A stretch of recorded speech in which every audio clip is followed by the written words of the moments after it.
Na tej veľkej vode milujem tú silu tej vody.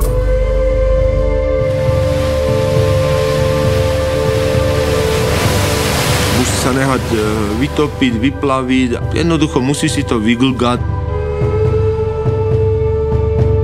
Žiješ s řekou, žiješ v rytmu řeky. My budeme 3 týždne v perejách, v kaňone, zavretí. Když jsi na řece, tak jsi svobodný. Když jsi na řece víc dní, tak jsi svobodnější.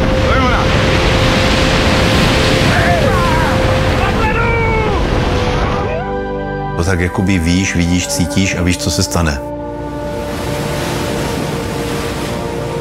Adrenalín už v krvi prúdil.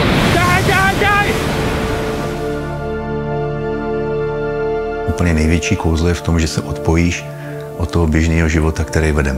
Stali sa z nás priatelia, ktorých poznáš už tak, jak svoje ruky. Príroda pekná všade na zemi, ale Grand Canyon je iba jeden.